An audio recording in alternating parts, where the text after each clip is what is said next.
Assalamualaikum warahmatullahi wabarakatuh.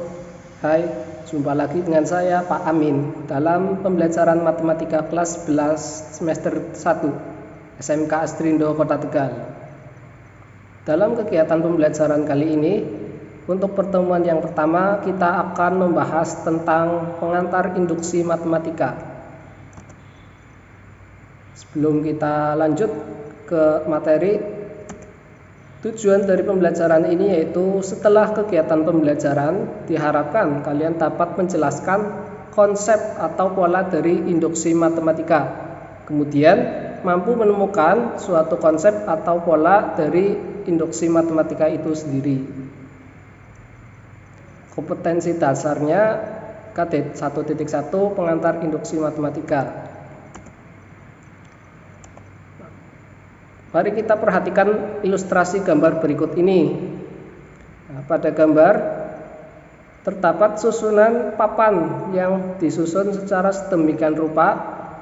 Kemudian pada gambar yang di bawah dari ilustrasi pada gambar tersebut, papan manakah yang akan jatuh jika papan yang pertama atau papan S1 itu dijatuhkan ke arah papan S2? Jika terdapat 100 susunan papan mengikuti pola seperti pada ilustrasi tersebut, apakah papan ke 100 juga akan jatuh? Menurut kalian seperti apa? Jika papan S1 dijatuhkan ke arah papan S2, maka papan yang ketiga, keempat, dan seterusnya juga akan ikut jatuh. Jika ada 100 susunan, apakah yang 100 juga jatuh? Tentu, walaupun ada 100, 200, maka susunan yang ke 100 juga akan ikut terjatuh. Nah, ini dia dari ilustrasi tersebut dapat dibayangkan bahwa menjatuhkan papan S1 ke arah S2, pasti papan yang paling ujung, misalnya papan ke S100 juga jatuh. Dengan kata lain, dapat dinyatakan bahwa jika papan S1 jatuh, maka papan S100 juga jatuh. Bahkan papan Sn untuk setiap n bilangan asli juga akan jatuh. Untuk rumus dari induksi matematika yang pertama, rumus pola penjumlahan bilangan bulat. Untuk menemukan pola penjumlahan bilangan bulat dapat dilakukan dengan cara yaitu 1 ditambah 2 ditambah titik-titik sampai ke n ditambah n sama dengan n per 2 dikali dalam kurung n plus 1. Contoh ya. Contoh tanpa menggunakan alat bantu hitung. Hitunglah penjumlahan 1 sampai 10. Nah, kalau kita menggunakan penjumlahan 1-1, maka akan lama. Oleh karena itu, kita menggunakan rumus pola penjumlahan, yaitu 1 ditambah 2 ditambah 3 sampai dengan ditambah 10, maka hasilnya kita ambil angka yang terakhir 10 dibagi 2 dikali dalam kurung 10 plus 1 sama dengan 10 dibagi 2 itu 5 dikali 10 ditambah 1 11. Jadi 5 dikali 11 sama dengan 55. Kalau kalian masih kurang percaya, silakan kalian coba hitung 1 per 1 sampai 10. Maka hasilnya 55. Untuk rumus yang kedua dari pola penjumlahan bilangan kuadrat. Rumusnya untuk menemukan pola penjumlahan bilangan kuadrat dapat dilakukan dengan cara sebagai berikut. Nah, kalau tadi penjumlahan biasa, kalau yang kedua ini penjumlahan kuadrat.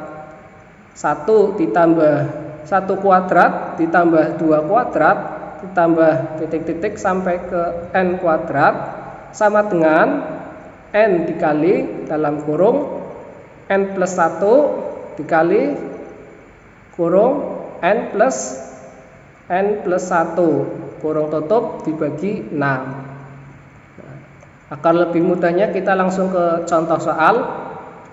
Tanpa menggunakan alat bantu hitung, rancang formula yang memenuhi pola 1 kuadrat ditambah 2 kuadrat ditambah 3 kuadrat ditambah titik-titik sampai 5 kuadrat.